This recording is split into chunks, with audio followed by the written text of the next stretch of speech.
Ángel Sánchez soy. Durante muchos años estuve rescatando la historia en radio, 12 años, y además el Aeroclub me honró con hacer la investigación de la historia para condensar un texto en un libro.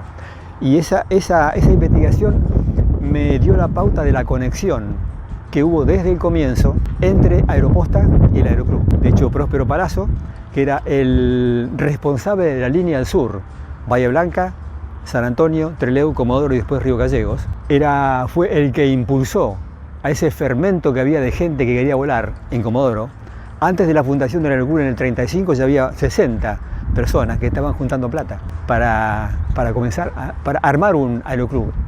Y Palazzo los impulsó. La T es un apócope de Latécoère. Latécoère era el fabricante, Georges Pierre Latécoère. Comenzó a volar. Terminada la guerra, concibió la idea del transporte aéreo de correspondencia. Para la época era novedoso.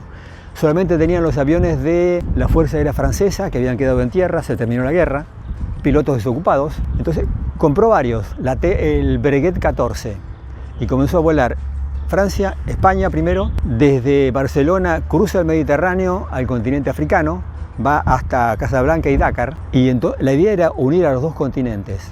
Estamos hablando de 1927-28. Y traslada varios Breguet, lo desarma, lo traslada y lo desembarca en Brasil. Y hace una demostración al gobierno brasileño, pero sin éxito. El gobierno brasileño, como eran franceses, no quería saber nada. La idea era Brasil, Uruguay, Buenos Aires.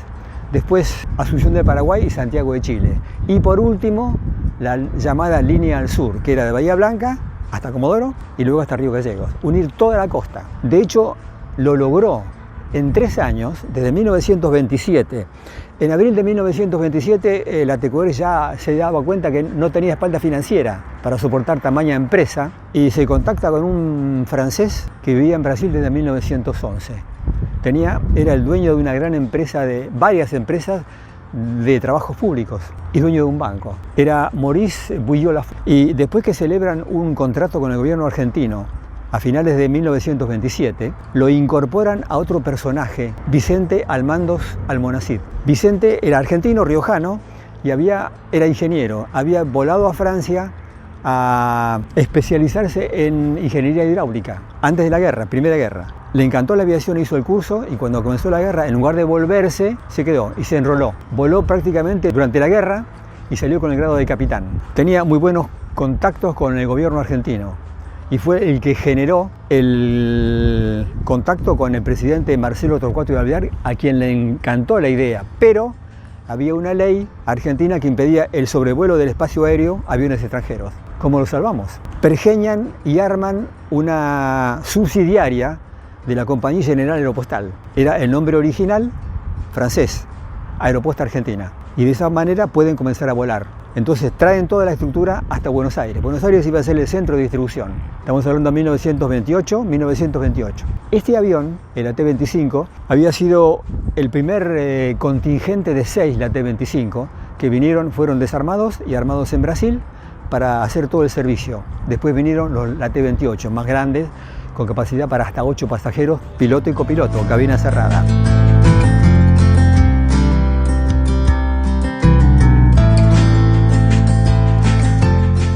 Lo tenés ahí, esa maqueta es original.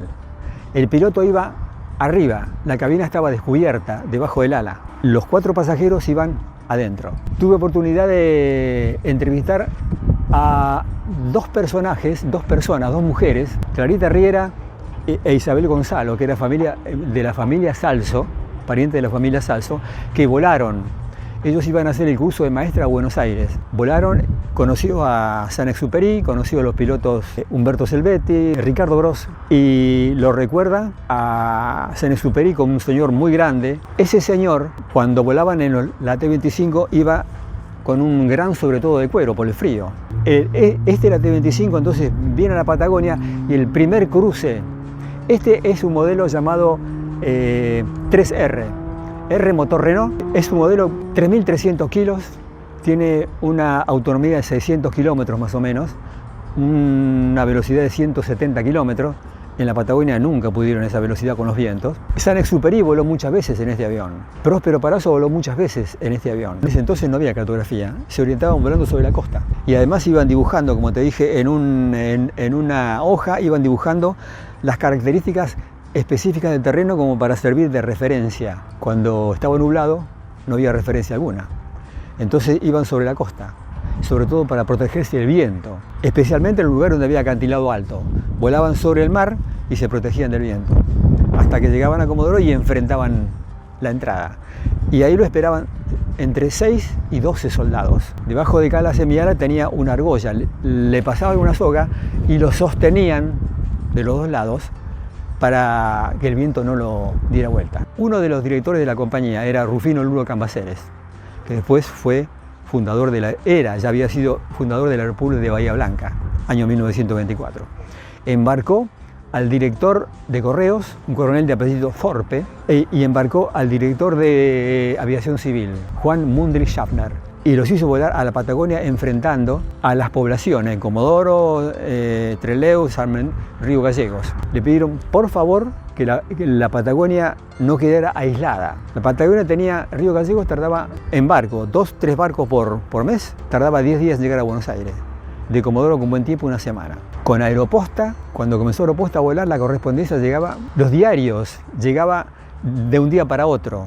Por caso, ¿por qué la posta en Bahía Blanca? Porque el tren nocturno de Buenos Aires llegaba a Bahía Blanca a las 6:30 de la mañana. Salía a las 21 de Buenos Aires, ahí iba, recogían la correspondencia y a las 7:30 salía el AT-25 o el AT-28 para la Patagonia. Era estar al día. Los diarios se leían a lo sumo con 2 días de atraso y antes con 15, 20 días, hasta 30 días de atraso.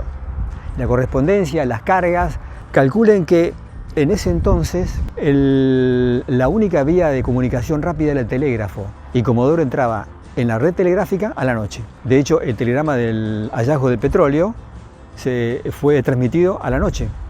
Aeroposta significó un quiebre, un punto de inflexión fundamental en la historia de la Patagonia.